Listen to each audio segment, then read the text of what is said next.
ધોળકા તાલુકામાં તંત્રની ઉદાસીનતાનો વધુ એક કિસ્સો સામે આવ્યો છે.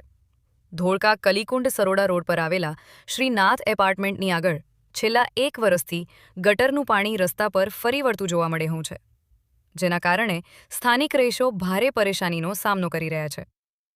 રહીશો દ્વારા અનેકવાર નગરપાલિકામાં રજૂઆત કરવામાં આવી હોવા છતાં પણ હજુ સુધી કોઈ જ સ્થાયી ઉકેલ આવ્યો નથી, જેના કારણે વિસ્તારમાં દુર્ગંધ અને અસ્વચ્છતા ફેલાઈ રહી છે, તેમજ આરોગ્ય માટે પણ ખતરો ઊભો થયો છે.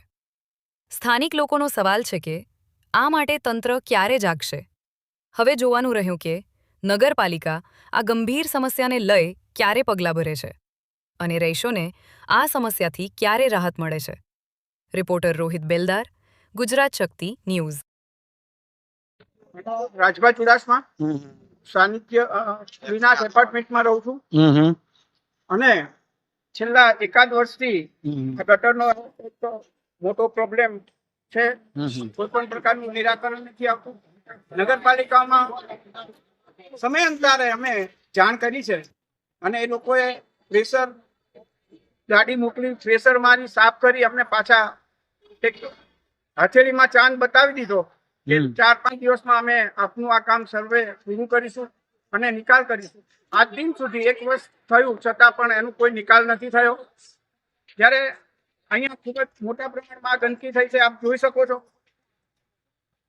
આ ગંદકી અહીંયા રહેતા નાના નાના ભૂલકાઓ જે 12 માસ અહીંયા રમતા હોય છે, સ્ત્રીઓ, મોટી ઉંમરના માણસો અને ખૂબ જ પ્રમાણમાં અહીંયા ગંદકી થાય છે.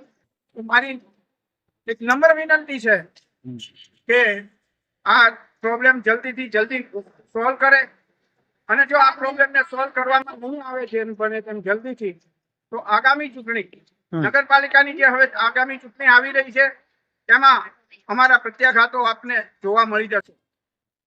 અને હું ખુલ્લું તમને કહું છું કે આવનારા દિવસોમાં આનું રિઝલ્ટ તમને બહુ ભારે પડશે. માટે જલ્દીથી જલ્દી આ કાર્યને પૂરું કરો એવી અમારી અભ્યર્થના છે. જય હિન્દ, જય ભારત.